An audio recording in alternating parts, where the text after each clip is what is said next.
श्री गणेशाय नमः। ओम नमः शिवाय।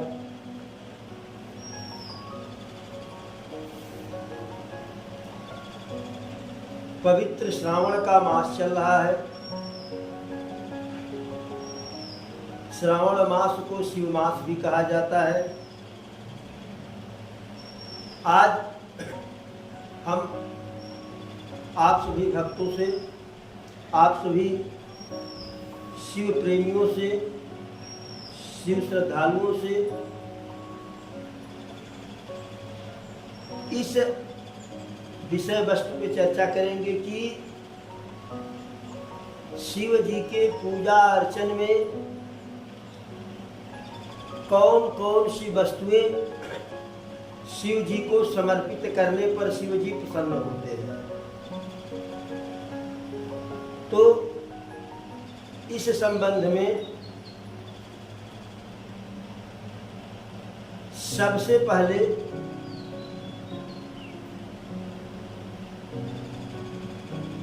आती है बारी जल की। शिव जी को शुद्ध शीतल निर्मल जल अगर समर्पित किया जाए तो शिव जी प्रसन्न होते हैं, क्योंकि विषपान करने के कारण से शिव जी के कंठ और मस्तिष्क में एक विकराल जो है ताप हमेशा उपस्थित रहता है।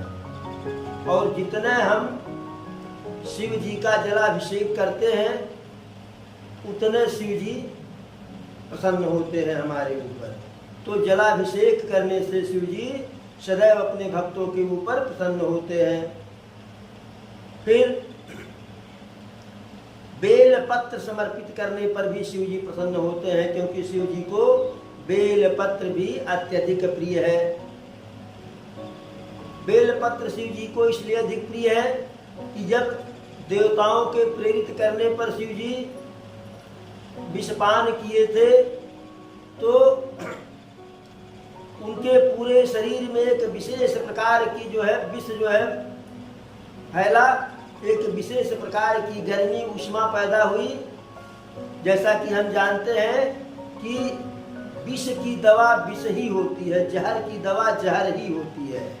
तो जब प्रचंड गर्मी शिव जी के अंदर व्याप्त हुई तो देवताओं ने बेलपत्र, धतूरा, भांग, गांजा इत्यादि का सेवन करा करके शिव जी का उपचार किया, जिससे शिव जी को जो उनके अंदर प्रचंड गर्मी उत्पन्न हुई थी, व्याकुलता उत्पन्न हुई थी, वह धीरे धीरे शांत हुई। तब से हमारे भोले बाबा को बेल पत्र भी बहुत ही पसंद है।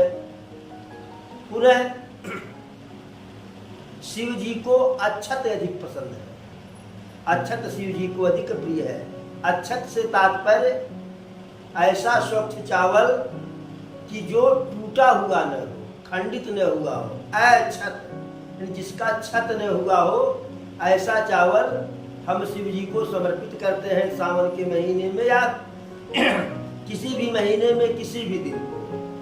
तो शिव जी अत्यधिक प्रसन्न होते हैं, क्योंकि शिव जी को अक्षत है अत्यधिक प्रिय है। इसीलिए शिव जी के भक्त जलाभिषेक के साथ साथ शिव जी के ऊपर अक्षत भी चढ़ाते हैं। पुनः शिव जी को दुग्ध भी प्रिय है।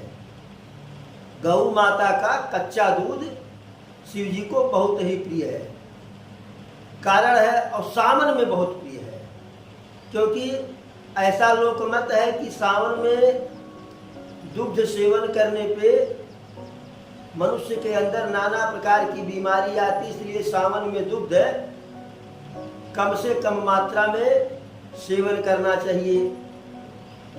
और जो दुग्ध सेवन करने से मनुष्य में बीमारी आती है, संकट उत्पन्न होता है, विकार आता है, उस दुग्ध को शिव जी सहर्ष स्वीकार कर लेते हैं, जिससे दुग्ध हम ले लेंगे तो मनुष्य दुग्ध पिएंगे नहीं और उनके अंदर बीमारी नहीं आएगी।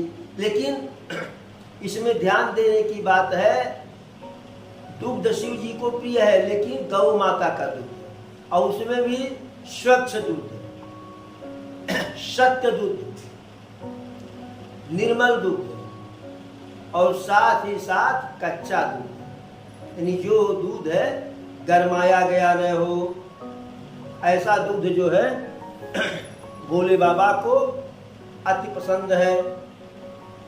अच्छा, बेल पत्र की जो हम बात किए, भोले बाबा को बेल पत्र पसंद है, प्रिय है। तो शिव जी के मूल मंत्रों का जाप करते हुए ओम नमः शिवाय, ओम नमः शिवाय, शिव जी के ऊपर बेलपत्र शिव जी को समर्पित किया जाए। 108 बेलपत्र समर्पित किया जाए, जिसमें वह बेलपत्र आपस में जुड़े हो, यानी 3-3 का उसमें हो, 3-3 का उसमें हो। यह बेलपत्र में 3 पत्ते होते हैं, वह शिव जी के तीनों नेत्र हैं, शिव जी के तीनों नेत्र हैं। और इस त्रिपत्र युक्त बेलपत्र समर्पित करने से एक तात्पर्य यह भी होता है कि व्यक्ति अपने उसी बेलपत्र के रूप में सत रज तम गुण जो है शिव जी को समर्पित कर देता है।